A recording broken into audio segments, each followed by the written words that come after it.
Hello, everyone, and welcome to another episode of the FAMvestor Podcast. I'm your host, Sunny Burns. And I'm your co-host, Sunmarie Burns. So today we are talking with a financial planner. And I really enjoyed this conversation. It's kind of, I don't know, we talk a lot about a lot of different thoughts surrounding money, different limiting beliefs people might have.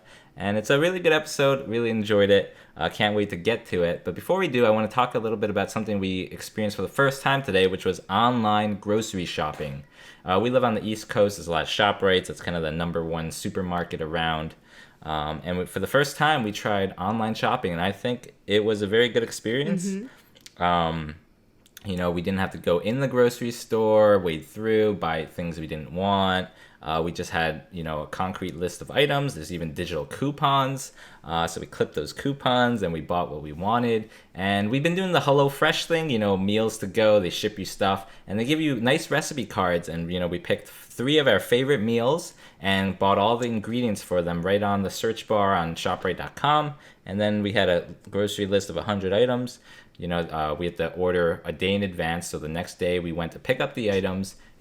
I was waiting in the parking lot 6 minutes. A guy comes up. I just text that I'm in parking spot number 1. Guy comes up and drops off the groceries in the back of my minivan. I never even had to leave the van. Well, I left the van to open the trunk. But other than that, I didn't have to leave the van. And they don't even accept tips. I went to tip him. He's like, nope, we're not allowed to accept tips. So I think that it was just a really sweet experience. And, that shopping cart's saved. So if I ever want those 3 meals again, I'll just click that one. So I'm thinking just make different meals based on different weeks and based on whatever we want to eat that week, and just pick those up and then real quick pick it up and be good for the next following weeks. Yeah, I think one thing that was interesting, a realization I had, is just, how many times you spend a lot more than you really need to spend when you go shopping by all of the spontaneous things you walk by in the store. And you're like, oh, that's on sale. Ooh, I could really go for one of those cookies right now. And you just throw them in your cart. Then you go to check out and you're like, oh man, I spent so much money today. And what I noticed, we did our week's shopping online, but we only searched for the things that we knew we wanted because that's all we could think we wanted. And when we checked out, it was significantly cheaper than our usual shopping sprees because there were no spontaneous items in there. When we got them home and I'm unloading it, there was nothing exciting in the bags. I was like, oh yeah, no cookies that give my heart a leap of joy. But we certainly saved a lot of money doing it this way. Right. And I think another advantage is for big families, you alone during the week with 3 kids, you're not going to go shopping with them. Or you can, but it's going to be a madhouse. Here, you just go to the parking lot and they give you the groceries and you don't have to manage two young toddlers running in different directions, maybe a crying baby. It can be in the so grocery stressful, cart. Grocery shopping. Oftentimes, each week, I don't entirely look forward to it, especially if I have to take the kids with me because of the stress of like, oh, what are they going to get into? What are they going to ask me to buy? Especially now, you're supposed to keep masks on these little critters. That too. It was just the idea that you don't have to go and do any of that, but you can still get your groceries was really eye-opening. Right. And it was a $5 fee. So there was a $5 fee to do the online shopping, which I felt more than happy to give. Honestly speaking, I think I spend more than $5 a week buying things that I shouldn't be buying anyway, like chips and cookies and ice cream. Right. And usually a shopping trip, I feel like takes an hour and a half at least for us every time. It's true, too. So if you could I'm save it grab that one thing and then I'm out. Save it in your online cart, then it saves you all that time. Yeah. So definitely a tip there. We were inspired by it. So without further ado, let's get to the show. You're listening to the FAMvestor Podcast. If you're looking to raise your family with intention, gain financial independence, and live a life of true freedom, you're in the right place. Join us as we explore together how to create thriving families, because strong families are the cornerstone for a world at peace. Hello, everyone, and welcome to another episode of the FAMvestor Podcast. I'm excited today. We have Misty Lynch on the show. She is a financial planner, a life coach. She has her own podcast. She has her own radio show. Lots going on. Been on the media, CNN, number of different outlets, New York Times. We can go on and on. But she's also, a wife, has 2 kids in the Massachusetts area. So we're really just excited to talk all about finance, freedom, family with her. So we're excited to have Misty. Welcome to the show. Thank you. Thank you for having me on. Yeah, so I guess let's dig a little bit into your background. Maybe just, our show is all about family, finance, and freedom. So maybe just digging a little bit back about how much of an influence your family had on, teaching you about money and where you're at now. Sure. So I like to joke that I'm like the kid whose parents were breaking the law and became a cop, because my parents, they were self-employed and they were great at making money in the 80s and really, really great at spending it. So, I mean, they never really planned to, I actually don't think my father planned to live a very long life, because his father passed when he was in his late 50s. And so my father figured, make some money, get the cars, get the boats, we'll do all the things that are fun. And he's 74 now and he's still working. So he's an engineer. He loves his job. So it's always been like, find something you enjoy doing and just do it. There was never talk of like, I can't wait till I can retire. I can't wait to, it was just, you're going to work. And so most of my family is just, we work and work and work, make money and spend money and make money and spend it. So, I mean, from a really early age, like in my teens, I was like, I need to figure out how other people do this, because this is a grind and I want to learn how to make money work while I'm sleeping. I want to figure out how to make money and hold on to it and grow it and not feel that stress and pressure to constantly be like, and they're producing a ton of value. Like my father's work is something he takes a lot of pride in. And I've enjoyed business, but I really got kind of fascinated with money because I knew this wasn't the way every family was. And when their business went, during a recession in the 90s, it took a huge toll. We had to sell the house, sell the boat, sell the cars. And then we became renters ever since. And so it was just such a shock to be like, did this have to happen? So now I really work with a lot of small business owners to kind of have them be great at what they do, but also to be like, and we're going to put some structure in place for things like a pandemic, for disability, for things that really, they happen. But like, if you're supporting yourself, you have to, you're looking out for yourself.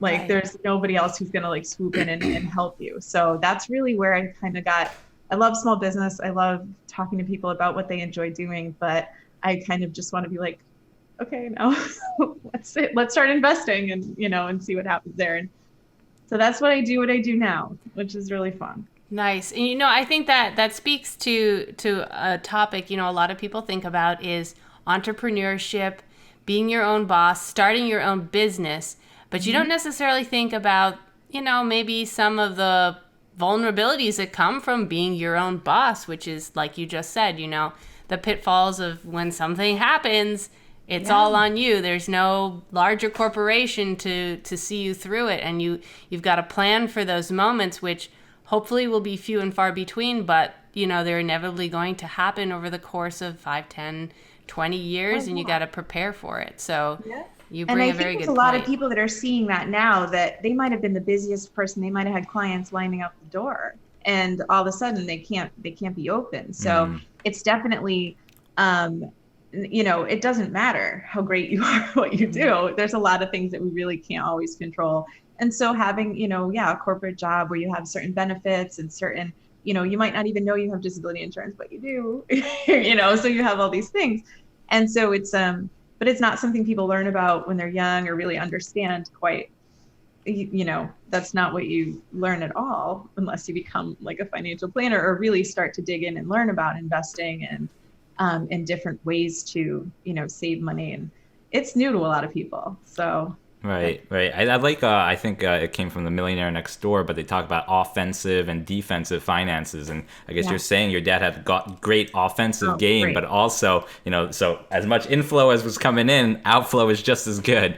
So like to up your defensive game, I'm sure that's what you do a lot in your financial planning, right? You help. Yeah. You're working mostly with businesses or individuals? I work with a lot. Lately, it's been, I work with a lot of women. So I work with a lot of women that are either the breadwinner in their relationship, or they are entrepreneurial, or they are looking to either go that direction, or they are self-employed. So sometimes the couples I work with are kind of a mixture of both. But so we kind of take a look at what everybody has, available as far as if one person has a more traditional 9-to-5 job versus if somebody else is looking to branch out. So kind of, it's a combination of both, but lately it's been a lot of small business owners or people that are doing their own whether they needed to or whether they just wanted to be self-employed, that have found themselves there. So that's really where they're really fun to work with because they have that spirit, like you were mentioning with the offense. Like, it's really fun to hear how they want to change the world or add value or, make their living and what they want to do with their time. But there's something that brings them to me saying, like, am I missing something? Right. And so that'll be my job to, play defense basically and plug those holes. Awesome. And Misty, you are a fee-only financial planner. We haven't had much financial planners on the show. Can you just explain the difference and why you like being a fee-only planner? Yeah, so I like being a fee-only planner. Like, I don't sell products for commission. I do work, I do investment advisory work. So if somebody has me manage their money, they'll pay a percentage for that service or financial planning. But the fee only also allows me to just have a flat fee for financial planning. So if I have a couple, say, who have a lot of student debt, or they both have their money in their employer plan, they can still get a financial plan with me. I'll take a look at all of that and give them some personal advice, which they might not be able to get through their employer. That might just be more generic, not specific to them. And so, but then they can put their money wherever they want to. It doesn't necessarily have to be with me, or they might be in debt and really not have money to invest yet, but do want to get a plan either to get out of it or to look more towards the future goals that they have. So that kind of, I think, makes it more accessible for people who want professional advice, but maybe don't have the $1 million portfolio yet. Very nice. I feel like also there's a big benefit in terms of like conflict of interest, right? There's not so much of that when you do fee only. Yeah, I used to work for a large insurance company, and I like insurance. I think insurance is a super important part of the financial plan, but it's definitely hard to say, like, I know this policy, I'll get a commission that's, 5-figure commission if I sell this or something else. I think those conflicts, it's easier to just resolve them or avoid them entirely if you can. And then really give people the best advice possible. So Misty, you mentioned, that your family, they did really well with their business and so forth, but they also had a lot of expensive spending habits and ways of handling finances. And just curious, how were you able to overcome some of those things? A lot of times the way you're raised with finances become your own habits. So it's hard to separate yourself from that. So I'm just curious to know, what were some of the financial pitfalls you saw your family go into and that you figured out a way to come out of? Yeah, so I think especially for people who are self-employed or small business owners, sometimes there's not the paycheck every 2 weeks. And so what would happen is we would have money and then we would spend it before anything else could come up, or it would be taken away. And then we'd go longer stretches without it. And so that got really stressful. And so then when we would get money, it almost felt like we needed to reward ourselves, or we needed to go do something because we'd gone, 3 weeks, 4 weeks or something without that paycheck. So it was really inconsistent. So I think planning for even an inconsistent income, you can still plan ahead and look at what the bills are going to be and anticipate it. It was almost like it was a surprise every month, even though it was something that could have been. So that just created a lot of stress and a lot of kind of chaos growing up, which as a child, I just thought if we had more money, things would be normal, things would be okay. And it wasn't that they couldn't make money. They could. It was just a matter of like, there was never like a plan for it. And so now I use technology. I love all the things that can kind of make things simpler. If I can automatically pay a bill so there's no late fee, if I can automatically invest my money, if I can put it in my kids' savings, I kind of set everything up on autopilot because eliminating some of that stress was just so important to me as a mom and having my own family and my own bills. Because I really it never felt safe. It never felt comfortable that, what was coming. And so I wanted to eliminate that even when I left a corporate job, just to make sure that those things weren't surprises. And the real surprise is that you had a budget that was prepared for those. And so that was really, really something that I always, I've been doing since I started making money, was putting it where it needed to go and giving it a job. Yeah, I mean, I think that's so important. A lot of times people don't have an emergency fund, and also, like you said, if they have inconsistent paychecks, they don't think ahead for the weeks that might be a slump in what you're going to bring in. Then everything becomes an emergency. Everything. And, we didn't use a lot of credit cards or have any real debt, but it was always cash, and it was in and out. And so, I think that I've been talking about emergency funds since like 2018. I think I wrote about them a lot. And I know now everybody's talking about them because people are like, oh, is 3 to 6 months even enough? And I thought for self-employed people, you should have a year, just because of how things can change so quickly. And how you might have to, having a little bit of a cushion can keep you afloat from having to go get a different job and give up, So I think it's really important for people to know how much they spend, right, or how much it costs to be them, and be able to cut back to bare bones budget if they had to get, to stay in business. Right. I even know, beyond self-employed individuals or small business owners, even for someone like a teacher, where they have 2 months out of the year off, where they're used to getting a certain paycheck every month, but then when summer rolls around, they're not getting it because they're not working, and I know a lot of teachers struggle with that sometimes, is how do I make ends meet during those 2 months? And it all comes with, as you say, planning ahead, allocating that money, stowing it away so that when you get to those 2 months of low income, you have your savings right there ready for those times. Yeah. And a lot of things are actually very predictable. Right. Even having to fix the roof on your house or having to do certain things, you don't know when it's going to happen, but it's going to happen. Right. And so those are certain things that they're not exactly surprises. Christmas isn't a surprise every year, or it's not, but people act like it is. And then they're like, oh, I guess I got to just use the credit cards or something. And it's like, well, you knew it's coming all along. So I think that some people are like, whoops, I can't believe it again. So a lot of things are really easy to just kind of work in if you're kind of able to just look ahead at what's coming. Great advice there. So Misty, for those who might be interested in financial planning, but, are skeptical or don't really understand the process, can you explain a little bit of, if a client comes to you and they just want some help with their finances, want a direction, want some kind of someone who's done it, someone who knows the field to just guide them a little bit here or there. How do you normally speak to them or get them to start making a plan? So the planning process, I think a lot of people, when they maybe think that it's going to be, judging or taking a look at everything is going to be, really scary or embarrassing. And sometimes it can be, like, if you're looking at everything, what you make, what you owe, kind of all in one spot, it can be, a little bit intimidating. So what I like to do is I talk to my clients about, like, we're going to look at things today and what things will look like if we don't make any changes at all. And then what we can do now, once I know where you stand today, is look at some scenarios in like a what if situation. Like, what if we move? What if you make partner or pay off debt or change your jobs? If you say want that freedom to, go to a part-time job or something like that. We can play around with all of these things in like a virtual environment before you make expensive decisions. And a lot of people they come to a financial advisor or somebody after they make a big mistake or they have something that they, did wrong. So what we can do is kind of do certain things in advance so they have like the most data and information available to them to make really smart decisions. And so a lot of it's future focused, looking too far into the past, I don't feel like is very helpful.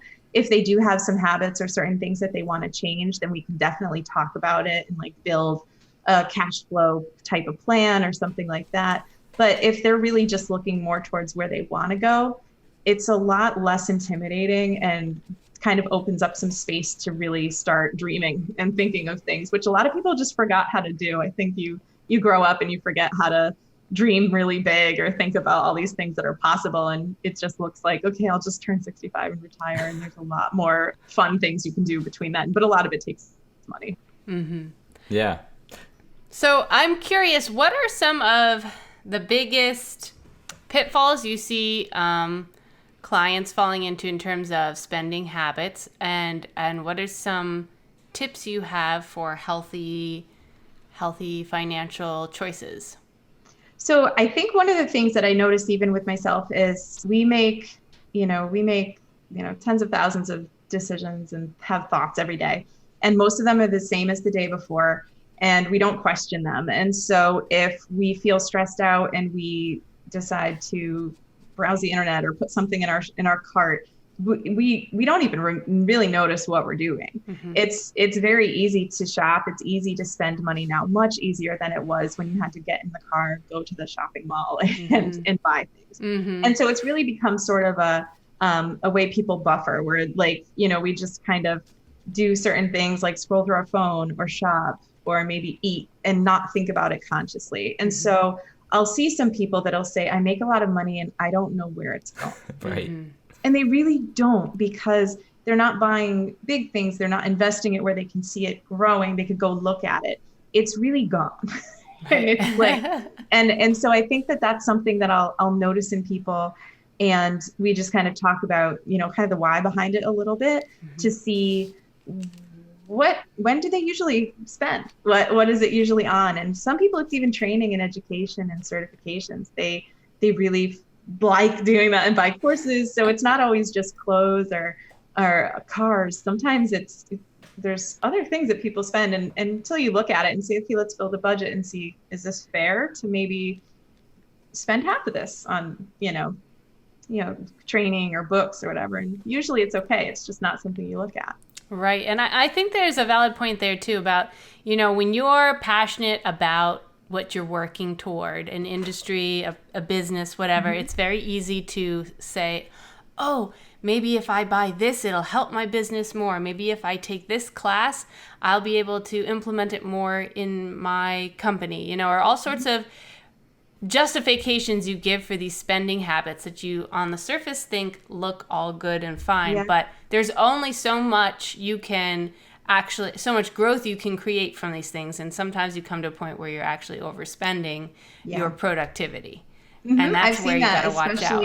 With business owners who maybe love what they're doing, but that, it could be like, is this a business or is this an expensive hobby? Mm-hmm. We have to be mindful of like when you have to actually go out and make offers or go and, try to implement some of the things that you have now versus being in that stage of constantly trying to maybe upgrade when it just feels good. It feels like action. Right. And so that can be tough for a lot of people to recognize. But once they do, it's like, oh, I am doing this, or I am doing this again. And you can kind of catch yourself, which is usually all it takes to maybe redirect that spending somewhere else, or think about it before or budget it out over a course of a few years. And then, like, is it that important to me that I'm going to budget for it for the next couple of years? Or is this just something I feel inspired about in the moment, but in the long run, I won't really care about? Yeah. And that could be really tempting if you're seeing things on social media, you're seeing other people being successful and you're just like, ooh, that's what's going to do it this time. And you never really know, but usually it's not true. On one of the blog posts you wrote about that feeling when you watch your children, and you're a mom of two, I know you have young ones, and you watch your children when all of a sudden they see someone else playing with something, all of a sudden that thing becomes so important to them and they need to have it in that moment. And how we as adults, you were mentioning, do the same thing, in another way, where like, oh, that business is succeeding with this, doodad that they've got in their company, and now all of a sudden I want that for my business. And just kind of catching those moments, I guess, and being aware is important. Yeah, it's really interesting when you'll see us, and it's like emotional childhood, or I'll be like, oh, that radio show is so great. Like, what microphone are they using? What's the matter? What are they saying?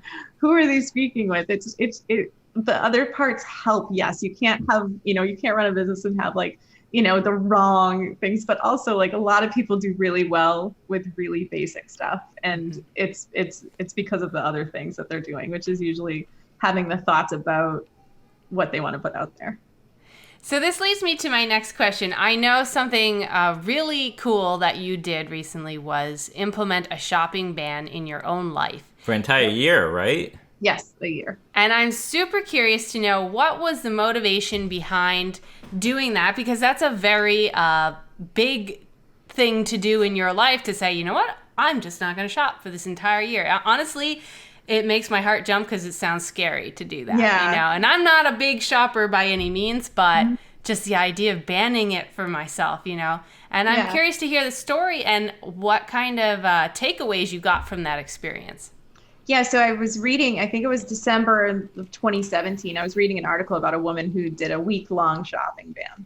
And I was like, I could not shop for a year and have more clothes, more bags, more shoes than I even would wear. And my mom was asking what I wanted for Christmas. And I was just, my children were young, you know, they were just, you know, about to turn 3 and 4 at the time. There's stuff everywhere. And I was like, I don't want anything. And I'm not exactly a minimalist either. I have things, but also I don't like clutter. I feel like a little bit anxious when there's just things everywhere. And so I just decided that I wasn't going to buy any more, you know, things for myself for the year. Now I did get clothes for my kids. They were growing, you know, but I really had to change a lot of things. And I started writing a blog that year to kind of hold myself accountable, because no one else wanted to do this with me and no one else cared. I wonder why. They were like, that's horrible. Like that's a bad idea. But I was like, well, I'm constantly like, you know, when I work with people, sometimes they have to do hard things. Sometimes we have to dramatically cut the budget or change jobs, or some people get sick and people have to do hard things because of their finances all the time. And I really was up late at night nursing. I was just shopping because my phone was next to me in the middle of the night. And I was just starting to be a person whose stuff arrived at the door. I didn't remember or care what it was. And I looked back at my budget for the year. I looked back at my spending. And I spent I think $5,000 just on like clothes, which for some people that might be one shopping trip. But for me, that was like $600 a month. Like I work from home half the time. I didn't, you know, change anything, you know, like I had, you know, plenty of things. And so it just seemed like that money would have been much better off somewhere else. So I decided to do that. Writing the blog just kind of I transferred an unproductive hobby into something that was productive. It just kind of, so I didn't, you know, I shifted. And so writing became something that I was like, I'd like to get better at that. And so I just started practicing it and put a blog together very inexpensively, just kind of started going and started writing a little bit more about money and kind of my thoughts around it. And go ahead. So you took that time that you would have been just scrolling on your shopping cart on your phone and applied it into something more productive, like journaling. Yeah. Journaling. And it was a lot of journaling, writing down ideas, or I would think of something, or if I wanted something, I would recognize when I wanted it. Like I'd see somebody in like a really beautiful jacket or something, and I would think about, what do I have that's like it? Why do I like it? Do I like it on her? Does she even look, and is she 6 inches taller than me? What? And then it made me I forced myself to think about things. And then I kind of, usually the desire for it went away. Or if it didn't go away, it went on my list of things that I was going to ask for Valentine's Day or Mother's Day. And it was like, I felt like my kid who has a Christmas wish list for Santa, the things they really, really, really want. And I hadn't done that in decades, because if I wanted something, I just bought it. Right. Instead, wow, I got like a new pair of slippers for Mother's Day, and they were like so comfortable, so amazing. Mine was so worn out, and it felt great. I love that. Yeah. I love that, because it's true. You know, I feel like, especially as an adult, it gets really hard to shop for your loved ones. And when your loved ones ask you what you want, it's really hard to come up with a suggestion, because it's like, well, I kind of got what I need. Everything. I know. I had like a list. This is it. Like, I love that. Everything on here. I would be so happy for any of these things. I feel like receiving them must have been so much more exciting and rewarding than if you had just bought it for yourself. Yep. No, it really was. I started to, it made me think about what I really enjoyed, as far as like, and it had, you know, I'd rather have nicer quality, fewer things, and wait for them if I have to. And so that definitely changed how appreciative I was of what I did have. And it made me get more creative, because sometimes I'd be like, oh, I could kind of put an outfit like that together with what I have. I donated a lot of clothes that I just knew I never would want, or sold them. And then selling clothes actually became more fun than shopping, because turning things back into money feels really good too. It does. That's it does. fun. I can So relate to I that. just started doing some different things, and yeah, it really, when I started to when the year changed and I had gift cards and stuff, I was really reluctant to use them. It just felt like it had to be so much more important. It's easy to slip back into old habits, but I definitely changed the way I looked at things. I'm curious if we can dig in a little deeper. Just what was the criteria of no shopping? Your mom would tell you have to buy baby food, you have to buy all this. What is the shopping? Like, you can't shop on yourself. What was the criteria for those 365 days? Yeah. So my thing, I bought, I really would buy clothes a lot, and shoes, and I liked bags. For some reason, I think even when I first made money, I felt like having a nice bag was something I would see on people who I thought had good jobs and made money. And I was just like, oh, I have to have that. Right. And right. It's kind of weird now, because it's really, not that important, but I would love them, and I would spend lots of money on things, and they'd sit in a closet. So those were the things that I definitely didn't want to buy. And my husband is, he's helpful. So he would do some of the shopping for the kids, and go into the stores, because I'd be like, I don't really want to go. Not like I felt like it was just tempting myself. But when we first started out, I was like, could you, you go and do that. And then I would still buy food, some equipment and stuff, and books. I still bought books.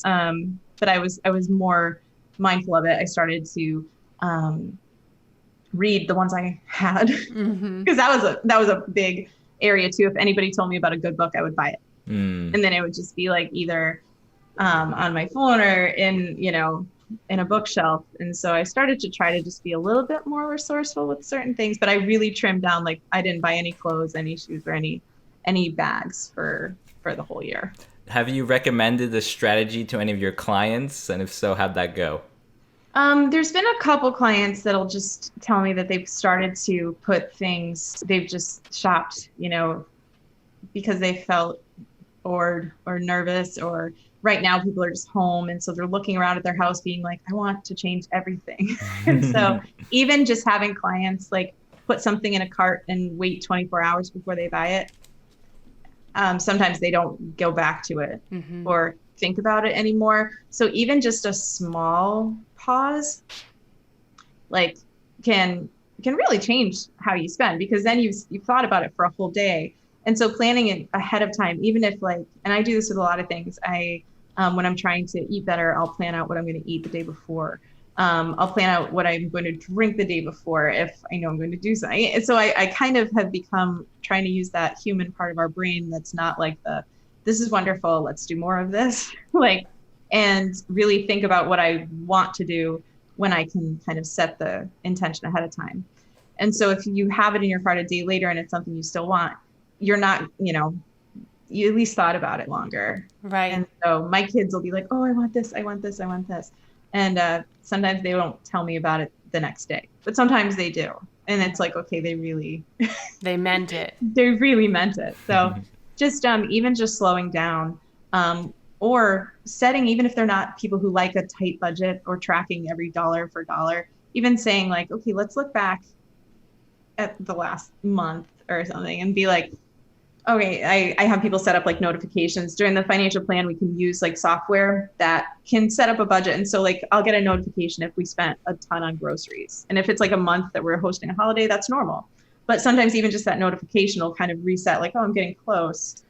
Why? Was there a fee? What did I do that kind of, and so that can be helpful for some clients that don't want to be, they want to just be able to have their money, but they don't want to necessarily go overboard in a particular area. Yeah, and I think that brings up a good point too about the spontaneity of a lot of shopping choices is, something that we don't think about and aren't always aware about is kind of the outside influences, the marketing that's coming at us for certain product, whether it be through television, billboards, ads, culture around us, lifestyle, and there's things that all of a sudden you're like, oh, I really need that. I really want that. And oftentimes it's the pressure you're directly feeling in the moment that you're considering buying when it's right in front of you. Yeah, I think I unsubscribed from like 100 retailers.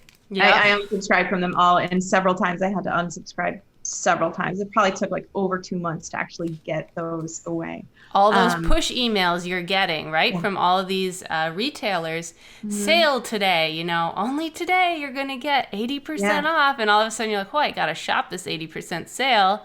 It's stuff you wouldn't have bought if you hadn't seen that email. No, and like I wouldn't, the sale, like, and that's something too, like if you feel like those sales, if you do make it where you either have to go to the store to buy things, pull up your phone, you'll find a coupon every single time. Like it's that sale is, it's not the once in a lifetime thing that you're going to miss out on if you don't shop the moment you see it. Right.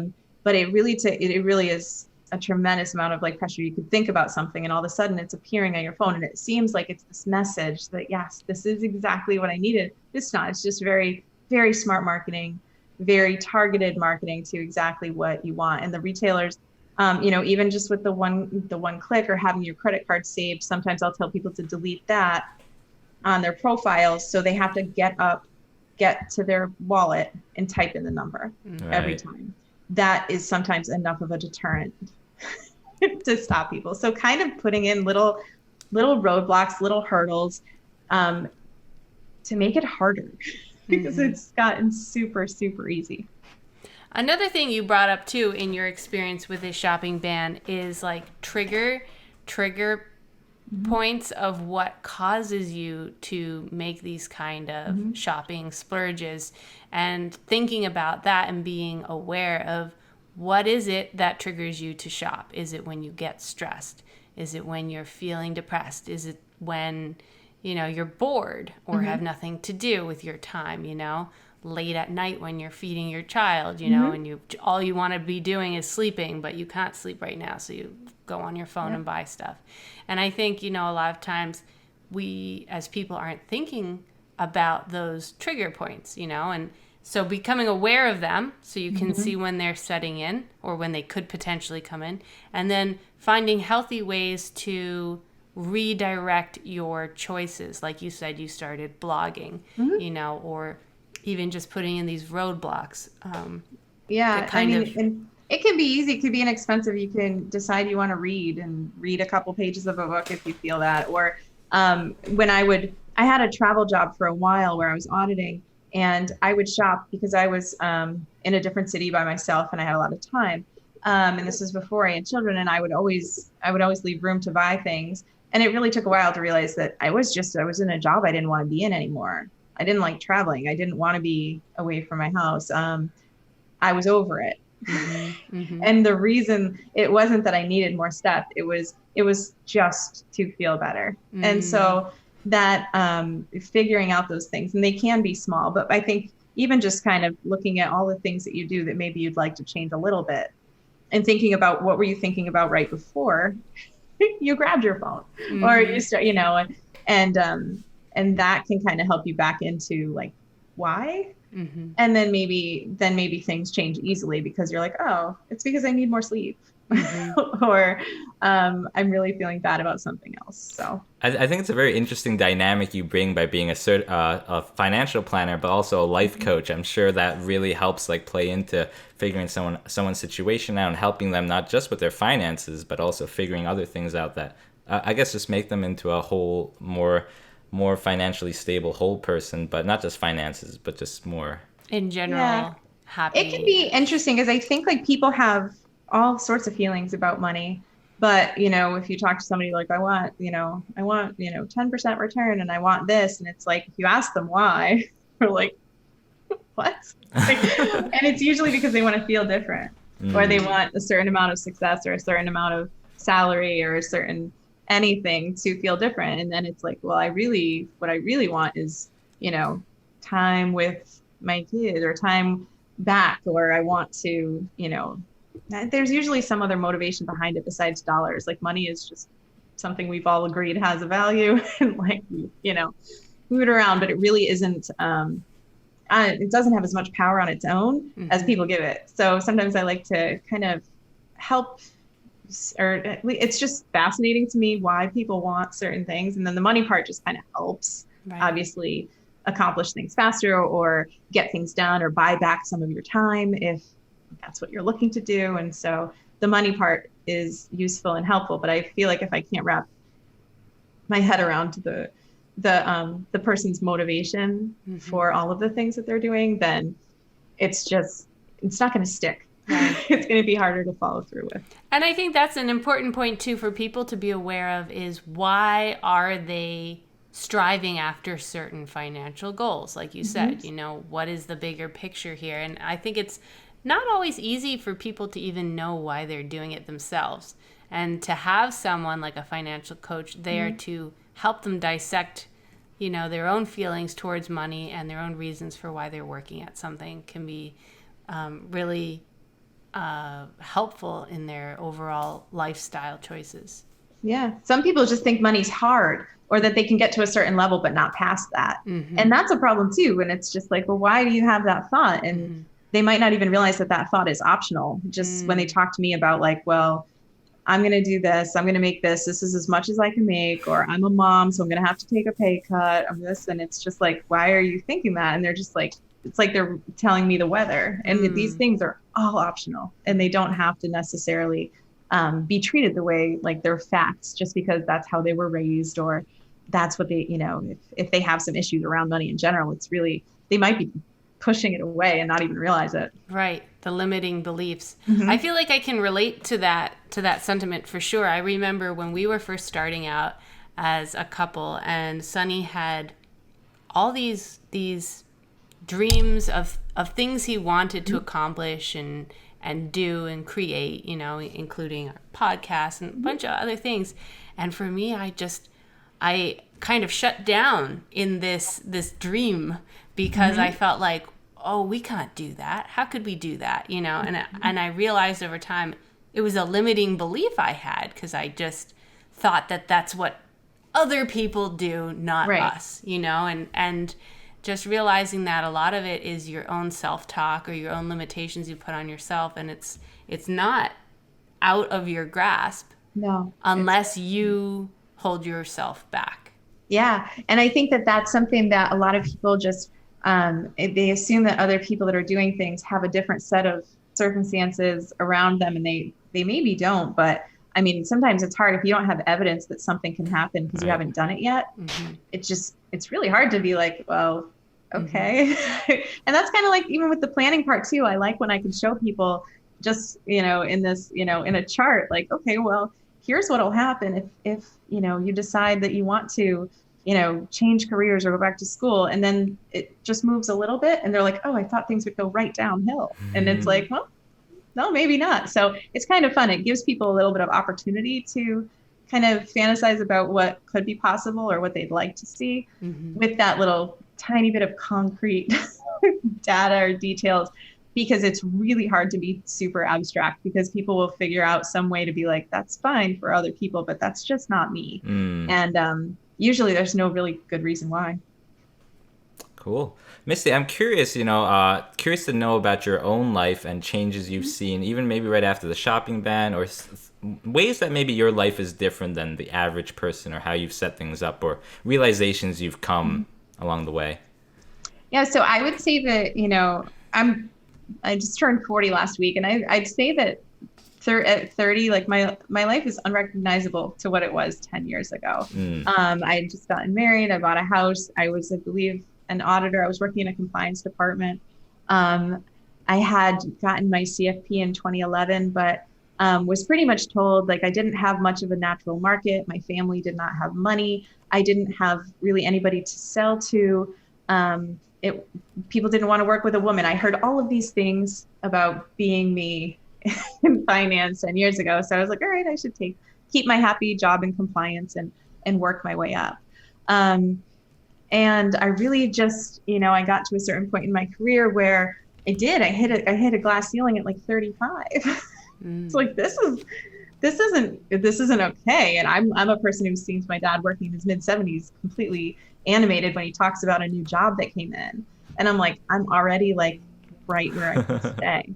And so I did. I quit and I decided to work as a financial advisor and give that a try, and as a financial planner, because there was more of a movement towards fee only, flat fee planning, which people told me just don't bother with that. Eventually, you're going to want to have to work with people that have all the money, that are approaching retirement.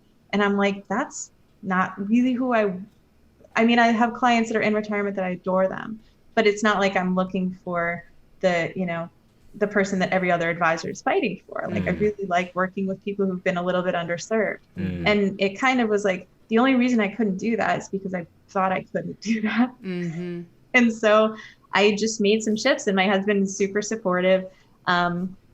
We have a home that we could afford on one income. We kind of have always been pretty good at, kind of managing our expenses. We didn't really upgrade everything every time we got a raise or a bonus. And so I kind of just started to think about where I wanted to be. And once I decided I wanted to be there, things just started. I started writing, and then I started responding to reporters. I started getting clients that I really love. And, I shifted to, a more independent firm in January. And everyone's like, oh, that's the worst time to go leave a steady paycheck, because then in March and everything happened. But it was like, what if it's the perfect time? Like, what's good about now? And like, I just kind of shifted everything that I think about to see how, this situation, whatever we're in, how it can work and how we can make the most of it. So it's really different. I wouldn't say I had like a charmed path to success or anything like that, but really just kind of got very interested in what I wanted to do. And that just kind of opened doors. I feel something you mentioned there too is an awareness of the conversations you're having with the people around you when you have dreams and ambitions. I think it's very easy. It's very easy for people to give you cautionary words of advice, or that can even turn into advice to deter you from what you are hoping to work toward. And I mean, it's good to hear the warnings out there, but to not take it too seriously if it's something that you really are interested in pursuing, because I think a lot of dreams are held back from negative talk that comes. Yeah, from I the started people you being care around about. more people that had bigger dreams, like even just and that's one great thing about being able to be online and forums. Like, I started joining Businesswomen's Group. I started having networking calls, because I didn't have a mentor who I looked at and said, that's the person whose career I want. I just didn't see that person didn't exist. She wasn't out there. And so it was kind of like trying to get in a different room with people that were just as excited about what they were doing, or ambitious and not embarrassed to be ambitious, or to want a family and a career, and not feel like something's going to get pushed to the side. Like, that's hasn't been true for me. Things have been really, really great. And so, yeah, it was definitely kind of shifting who I was listening to. And I think some of the cautionary tales we get from people, it's because they haven't done it. They wouldn't do it. They don't suggest it, or they see you have a 6-figure income at a company. It's a mistake to try something different. And so I get that that's supportive, but also I saw that as that's their opinion. It's not true. Right. Right. True. Yeah, I remember so often when we were first starting in real estate, and we bought our first real estate purchase was a 4-family home, and everyone was like, tenants are gonna be calling you and all these, and don't It's a do bad it. idea. And then now I wouldn't take that risk. And then now we see all our circles, who had probably would never have started or buying, starting house hacking or buying multifamilies for their first purchases. And it's so awesome to see that. And I feel like we've had that influence and impact in our immediate circles. And it's really It's cool. good. Sometimes you have to start the conversation. Sometimes you got to be the trailblazer. Yeah, but you like do. you said, if your circle isn't providing you with the encouragement you need to seek it out. So similar to you, we were looking for real estate investment groups and listening to forums. podcasts and forums. Yeah. Yeah, because a lot of times it's your close friends and your family that like you just the way you are, and you're talking about changing, and that's not what they want. They like you the way you are, which is a wonderful thing. But that's not who I talk business with. Right, That's not right. who I set goals with, or have, if I need, like, I know who to go for certain things. And that's helped me kind of limit some of the things I'm hearing, that, because I know exactly what my mom would think if I was like, maybe I'm gonna, buy a 4-family house or something. Like, what? You can't do that. Talk to the people that have, or read their books, or listen to their podcasts. You don't have to follow them on Twitter. You can do all these certain things now. That's kind of great. You can kind of connect with a lot more people, which is really, I found it really fun. Yeah. Yeah, and like what you said about, not feeling exactly trapped in your job. You bought a house that you could pay on one income, so you left yourself kind of that flexibility. You weren't like matching your income with your expenses. You left a little room there to kind of give you that freedom to explore that option. So that was, I really like that. And I always, being a homeowner, and I know there's a lot of renting and buying, I don't think there's a right choice for anybody, but for me, I wanted to buy a house since I was 10 years old, and we left our house. Because when I think about where I grew up, like, I go way back to there, not any of the other places we lived in, because they didn't feel like home. And so I didn't want to move around a lot. So I was like, by the time I'm 30, I'm owning a house. So I did, and it ended up being a great house, perfect size house. And people are like, oh, you can't have a family with a 3-bedroom house. And it's like, why? Yes, you can. Like, I don't understand all of these rules and where they're coming from. But it's funny how people just say things like it's absolutely true. And I'm like, I shared a bathroom with everybody in my family, and we survived. We all got to work and school. Right. So, it's just funny, but kind of about what worked for us, and just kind of keep changing it, and kind of, gives us some money to do things that we want to when we have to with it. So I don't like being too tight.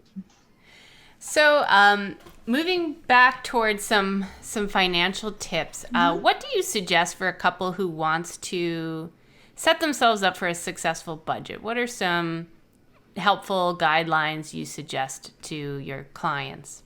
Yeah, so I usually start with looking at their calendar and their checking account. And because people will tell me what they care about, they'll tell me they care about charity and giving back. They'll tell me that they care about, their families, and then I'll look at where their time and their money's going. And so they might not realize that there's a mismatch. Like, maybe they're spending all of their money on, maybe cable or a big house or something like that, but they're telling me that they don't want those sort of things. And so then we'll say, okay, well, if you start saving for maybe your kids, if you value education in your children and you want to start saving money there, it's going to feel natural and it's going to feel good. You'll be probably more reluctant to, take that money and spend it somewhere else. Now, if you, are spending a ton of money on, the things that you don't care about, it's always going to feel like you don't have enough, or it's not going in the right spot. So I usually start with talking about what they really care about. And if it's not, before all of this, people were spending a lot of money on food or dining out, or a lot on travel things. And so if one person doesn't like traveling and they're doing it, like, it's always going to feel like they're wasting their money. And so sometimes with couples, it's like, okay, let's figure out what's really important to both of you and make sure there's some budget for it. Like, my husband loves Nikes, and I could not care less about sneakers. So there's he uses his money for those things. He would think my haircuts are too expensive. So we don't fight about certain things because we have kind of like our own family money, pull it together. And then the other things, like, I don't want to fight with him about the stuff that he cares about, but it can cause a lot of tension with couples if they're constantly judging the other person's purchases or what they do with with all the money. So getting on common ground. But for the big things, if they could do those together, like if it's saving for retirement, or buying a home, or buying investment property, or traveling, and like make sure that goal is always funded, it'll kind of make things it'll make going to work easier. Do you suggest allocating funds toward his and hers spending fund money monthly, or? And do you suggest combining accounts for a married couple? I think it's good to have one account that at least, combine in some places. I think keeping everything completely separate is fine if that's, a lot of people get married, later, depending on when they get married or remarried. I, was 29 when I got married. I'd been supporting myself for over 10 years. So I didn't want to necessarily say and my husband was in his 30s. So we, opened a joint account to pay our bills together, to save together, for certain things. And then we just kind of decided what amount we wanted to put into that combined. Even for people, if there's one income earner in the house, I think it's still good to have a little bit of discretionary spending that you don't have to feel like an allowance for, just to avoid stress or arguments that don't, because there's always people have tons of opinions on what's a good use of money and what's not. And again, it's just an opinion. Right. So, but yeah, that's how I do it. I think you bring up a good point. A lot of the tension points and arguments that happen are over the little details that in the larger scheme of life don't really matter. And yet they create so much tension in daily relationships that, could be solved by simply having a better plan on how to handle it. I have a friends that got a huge fight over a water bottle. I believe seems so silly now, but it was very, very, it was like a tipping point. It was just such a huge fight. And it was like, that probably could have been avoided if just ahead of time we're like, how much do you think is fair to, have to spend on anything you want in a month? And maybe it's $100, maybe it's less, who knows? But at least if you know it's there, you don't have to get the okay for every. Right. So Misty, just in getting to wrapping up here, I had one last question I wanted to ask you, and that was, if you had one major message you wanted to get out to the world, something that you would have plastered on a billboard, that you would hope everyone would kind of take away or consider implementing in their life regarding their attitudes towards money or finance, what do you think that thought might be? It's a good question. I think the more I talk with people, I want them to think that they aren't the biggest mistake they've ever made about money. So if they've done things in the past they don't like, they have to repair their credit, or they used to overspend, or they don't make a lot, like that isn't who they are. It's really just something that exists. It can always be changed. But I think that some people just decide that they're a bad saver, or they're not smart enough to invest, or they don't know enough to make changes. So I think people should, maybe just realize that they're not the worst thing that they've ever done with their money. There's a lot more that they can do, and if they have a better mindset about things. Awesome. Go ahead. Misty, I was just going to ask, do you have like a favorite book that you like to recommend to a lot of your clients or anything like that? Yeah, actually I do.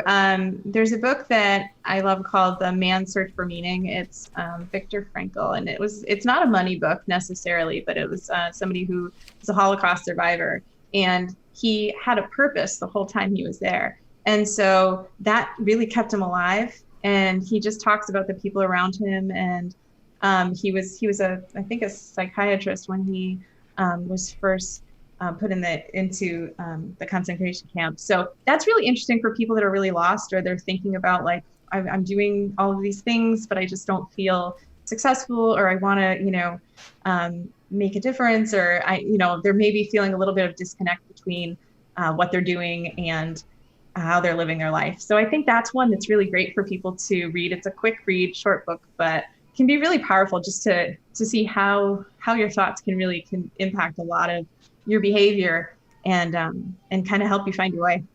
Yeah, I read that book. I liked it a lot. Misty, when people listen to your story, hear this podcast, what do you hope, they get inspired to do, or, yeah? I think it'd be great for people to just start thinking, taking a little bit more time to think about their money, maybe to decide to look at it head on, figure out what their credit score is, figure out what their net worth is.